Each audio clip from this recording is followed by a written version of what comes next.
Thank you so much, Eric. Next, we will be having a fireside chat with Mr. Adam Ludwin, who's the co-founder and CEO of Chain.com, and Mr. Weijie, who's the founder and managing partner at Taiki Partners. Welcome.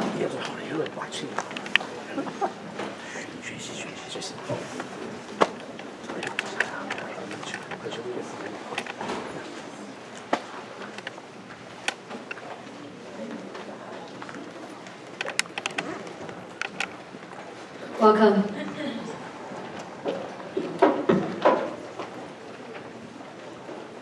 Please, no applause, just send Bitcoin. I'm just kidding.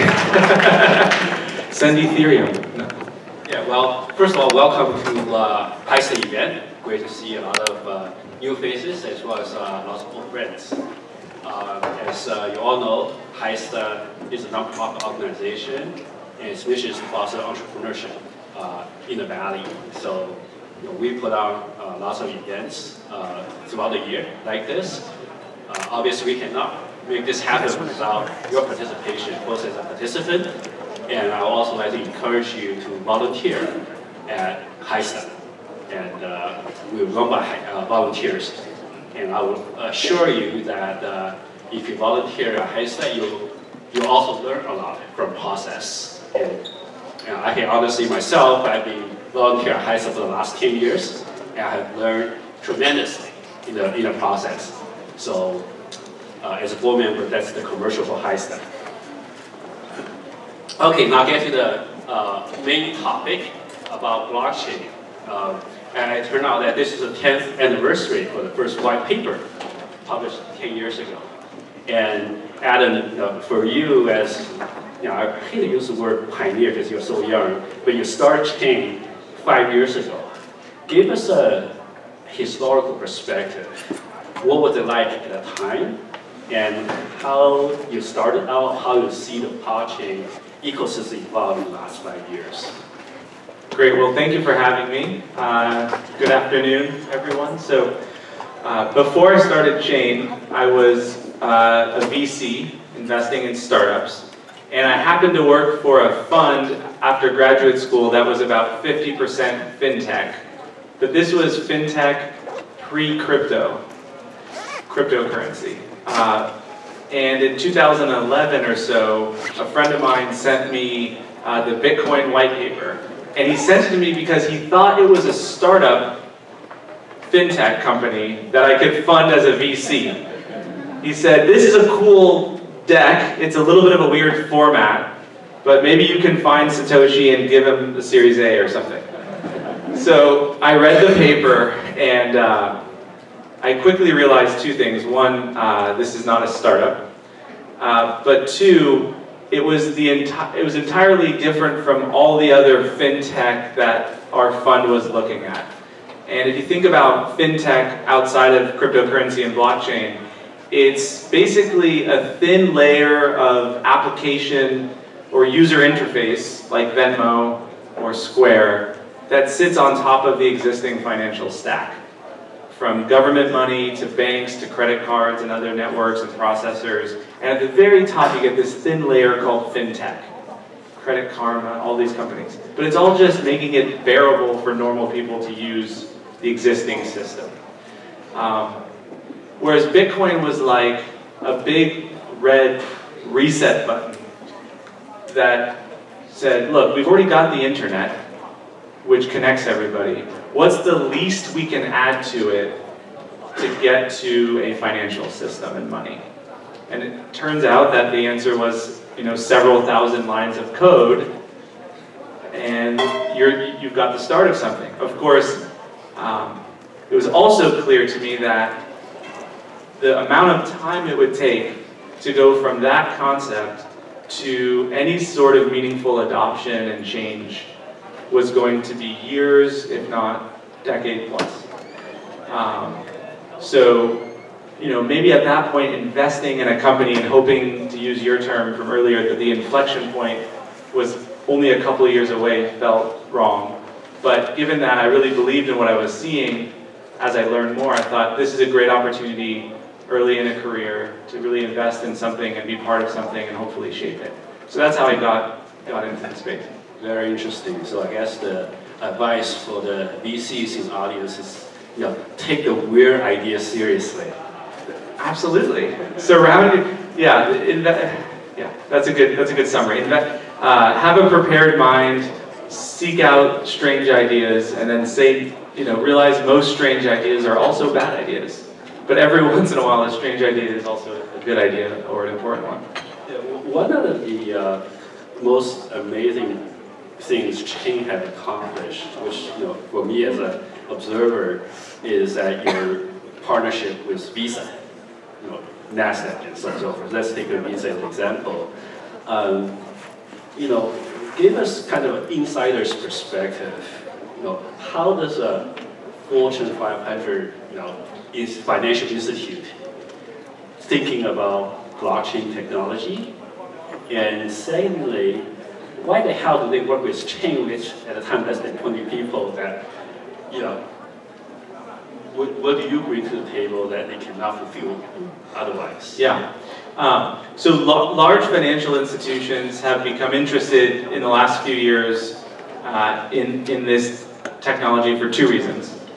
One, it is the same reason every big company studies new technologies, which is a mix of fear of disruption and combined with hope of transformation and potential new business models they can create. And the reason they worked with a company like Chain, which at the time was less than 20 people, was there's no other option. Wow, there's no other option. Too modest. No, it's true. Since then, larger companies like IBM and Microsoft have kind of entered the space. But when we started to partner with enterprises,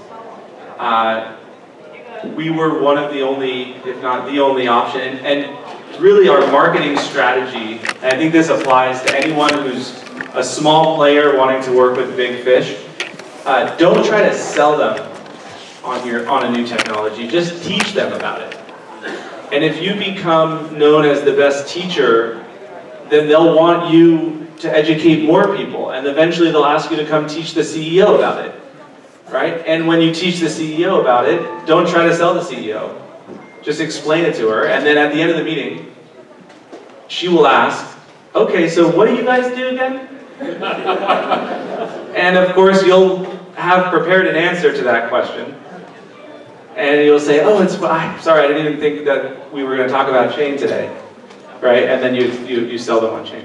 No wonder. Not everything makes sense. In the morning we have Professor Zhang from Stanford giving a talk on blockchain, and I guess the secret for an entrepreneur to be successful is to be a good teacher. Is that right? I think that's right.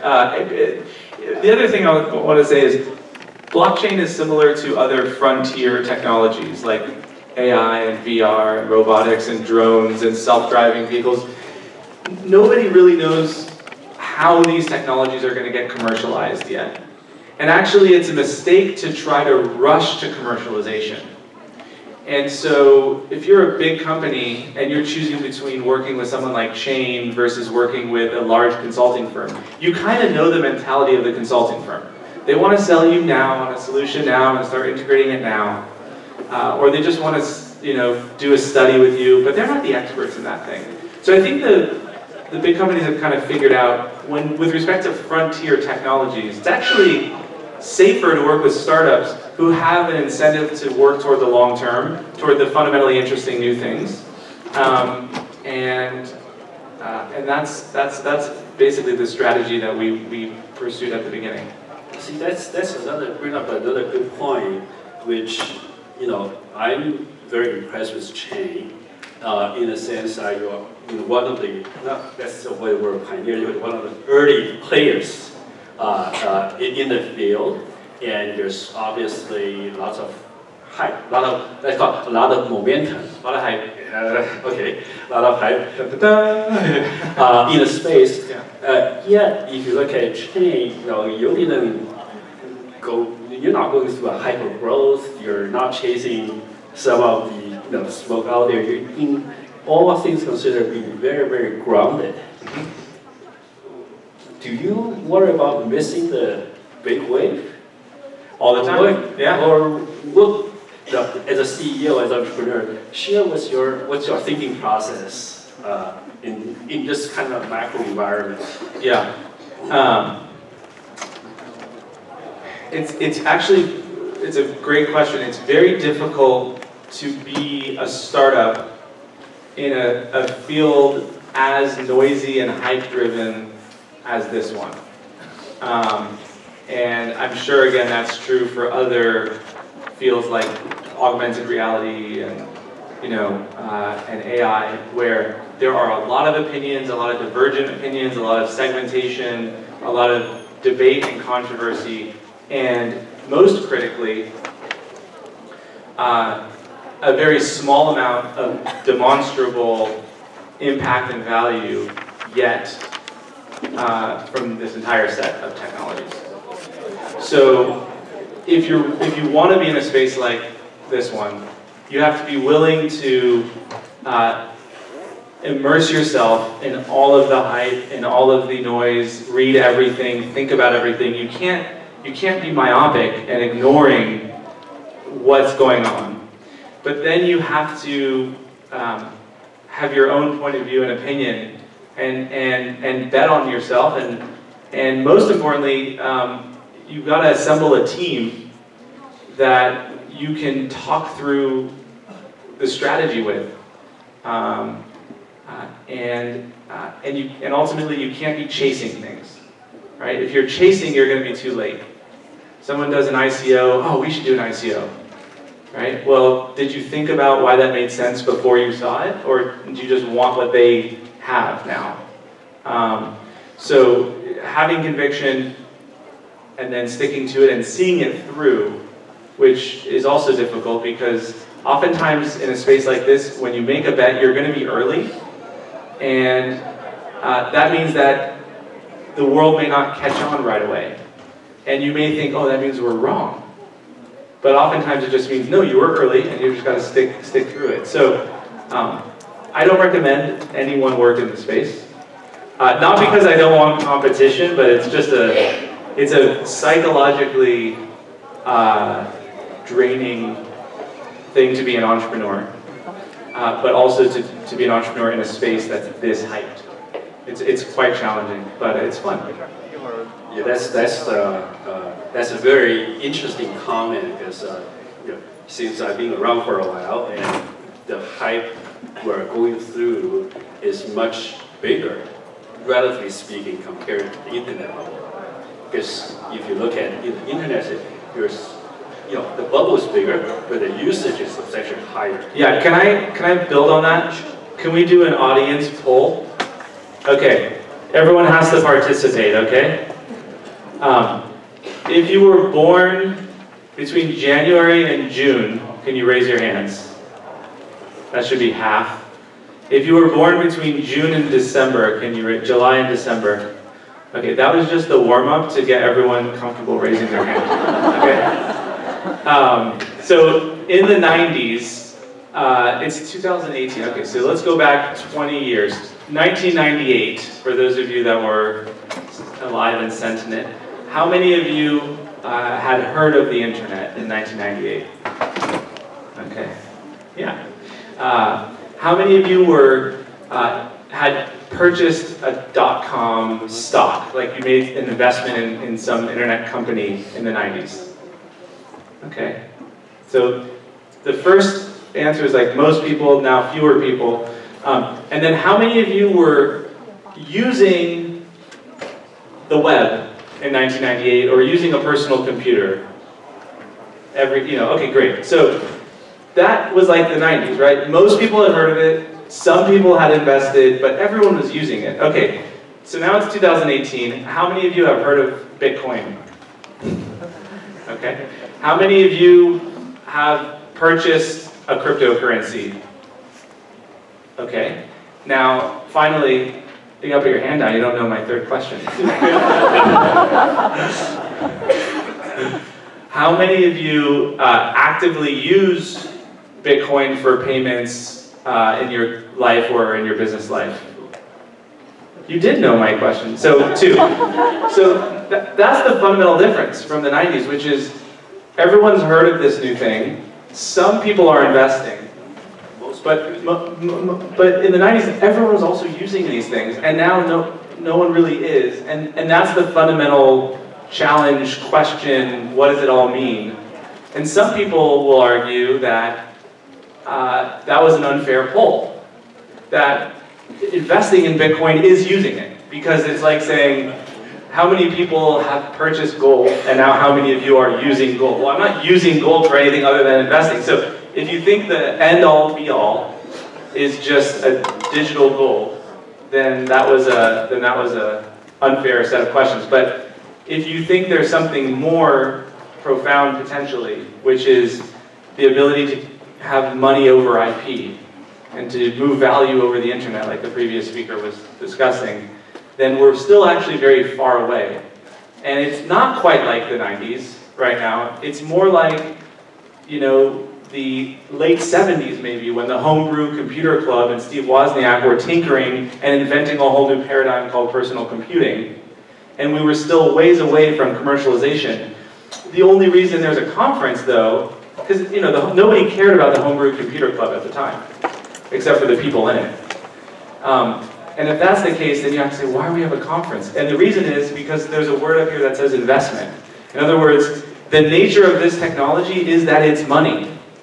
And so it attracts a capital markets environment around what is really still a nascent technology. And time will tell whether that will accelerate or stunt the growth of the technology. And so far, it feels like it accelerates it, and then stunts it, and accelerates it, and then stunts it. And it feels like we're in a stunting mode right now. So it's, anyway, it's a fun time to be an entrepreneur and to work in the space, but it can be very difficult. That's an interesting comment. So, let's get back to the fundamentals, right? There's obviously a lot of discussions about blockchain, and honestly, I don't know how many people who really understand what blockchain is, what it's good for. So maybe, look at from a fundamental perspective, what's blockchain technology is good for, as well as what blockchain is not good for. Yeah. So, I hate the word blockchain. I hate the word blockchain. So that's why you dropped the block on the chain. Yeah, if I could go back, don't call your company Chain, by the way. That's a bad idea. Anyhow. So, the word blockchain has two meanings that are very different. Like if I was Webster's dictionary and you could do number one, number two, I would do number one,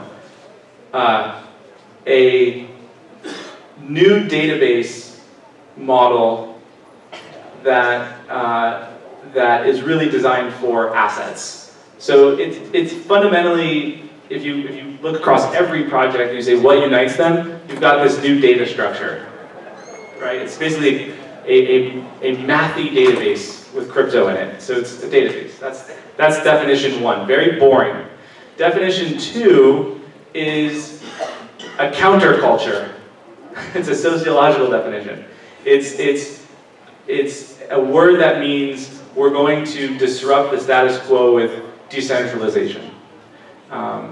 And whether the counterculture is against the internet incumbents like Facebook and Google, or against the Wall Street incumbents like JP Morgan and Goldman, what unites a lot of the startups is taking aim at that incumbency.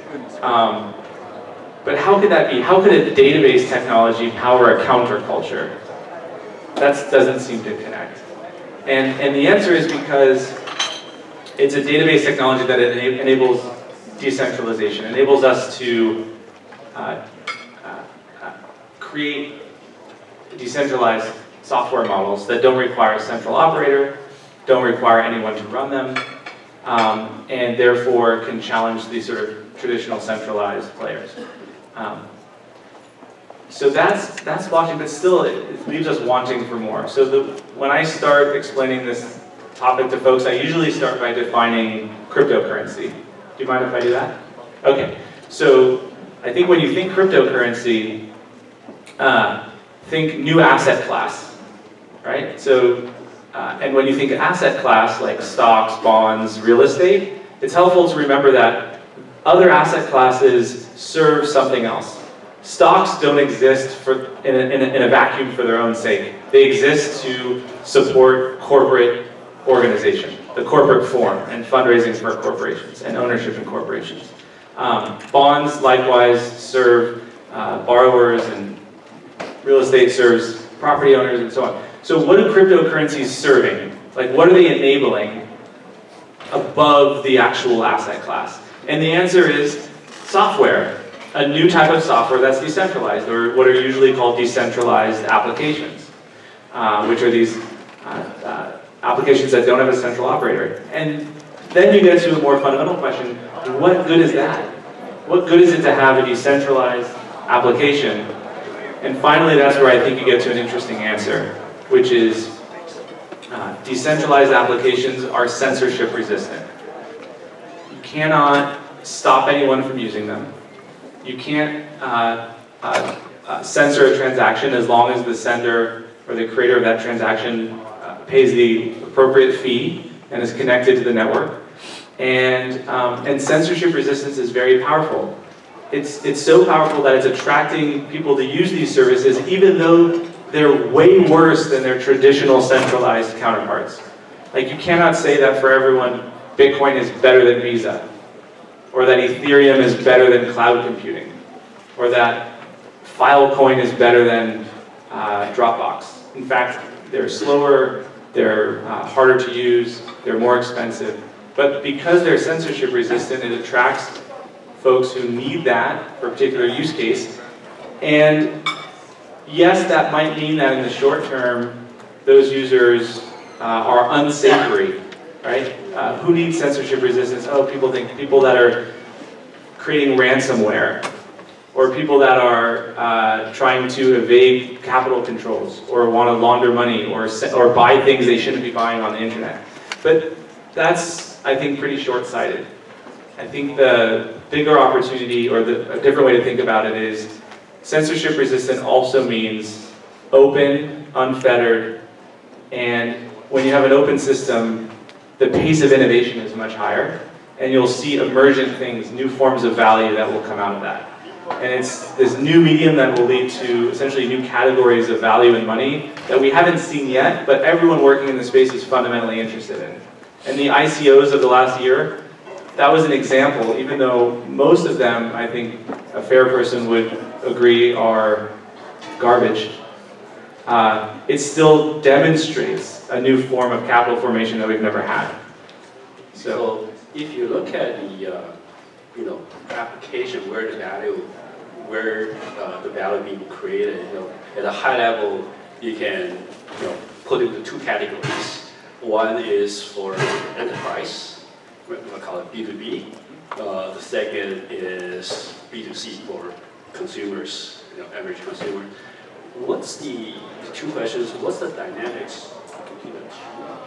And where do you think which category will emerge first?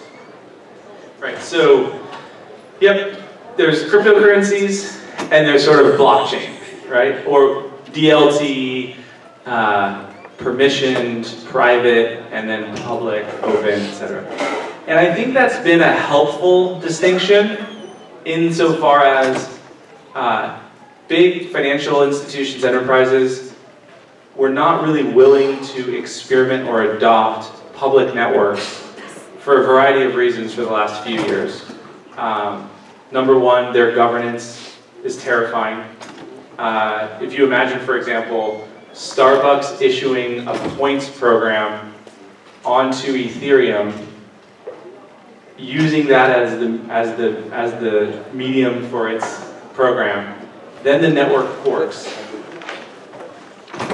Which Starbucks point is the point that they'll accept, right? So it's just a or another, carrying that forward, an example, does Starbucks want everyone in the world to know the total circulation and transaction volume of their points program? No. So, by the way, I don't think Starbucks points on Ethereum is a good idea. It's just an easy one to think about. And And so the enterprise use cases didn't fit, and the networks weren't really designed for existing assets. And so you saw the rise of this essentially private blockchain effort. Companies like ours, R3, IBM has a project called Fabric, where the concept is let's create protocols that suit enterprises and essentially private networks of their counterparties, have the privacy and scalability that they need for those use cases. And that was, I think, the right chapter for the last couple of years to get institutions familiar with the paradigm. But I think where we're going over the next few years is going to be a convergence between these enterprise projects and institutions and public networks for two reasons. The enterprises are ready. They're starting to understand the technology thanks to these private projects and understand where the potential is. And the public networks have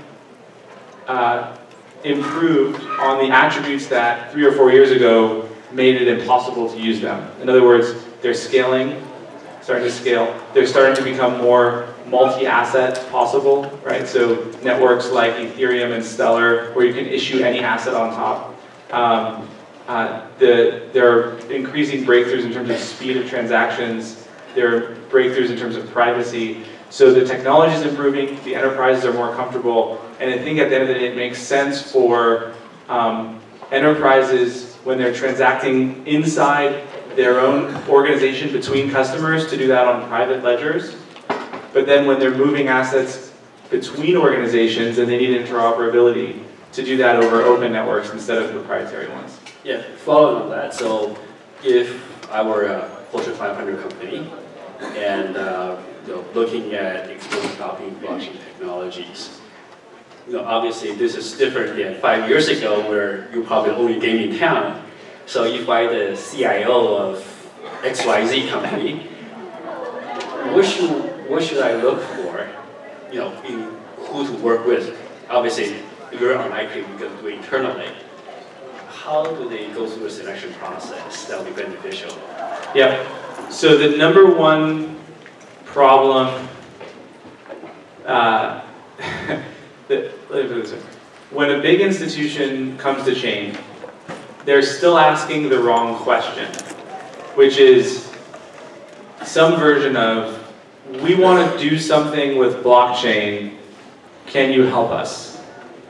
And then I say, what do you mean you want to do something with blockchain? What's your problem? And oftentimes their problem is that their boss said, go do something with blockchain, and they got to do something with blockchain. Or they read they're the boss, and they read a report from an industry analyst that said blockchain is coming, and then now they're running to do something with blockchain. So number one thing is don't do that. Understand what it is, and then think about whether it's a tool that makes sense to solve a problem. But number two, I think what I said earlier still applies today. In other words, 4 years ago when we were meeting Visa and NASDAQ for the first time, we were teaching them about the state of the art. Today, when we're meeting with a large institution, the meeting with us versus the meeting with, I won't name a company, but a large technology company, is going to still feel the way it felt. In other words, the large technology company is going to be telling the client things that I told them 3 or 4 years ago, because they're catching up to that. And the meeting with me is going to feel very different, because I'm going to say, here are all the reasons those things maybe do or don't make sense, and here's what we're doing now, and here's where the future is. So I think startups continue to have the advantage in these frontier spaces as long as their innovation is faster. So that won't change until we get to broad commercialization, which is still clearly years away. That's great. I just want to make sure I want to save some time for Q&A from the audience, so get your questions ready. I'll ask one last question before I open the floor.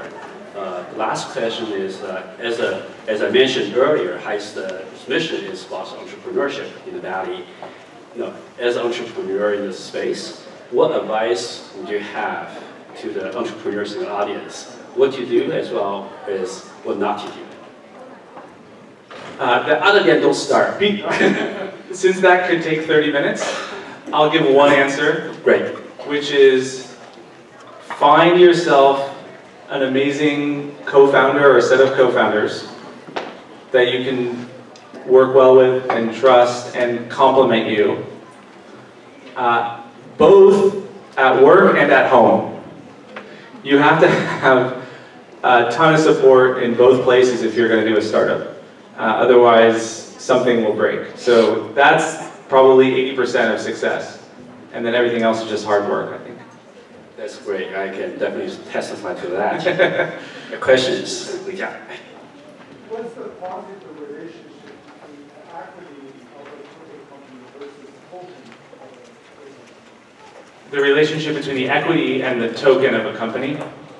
So I think everyone, of course, knows what equity is, but a token is typically not a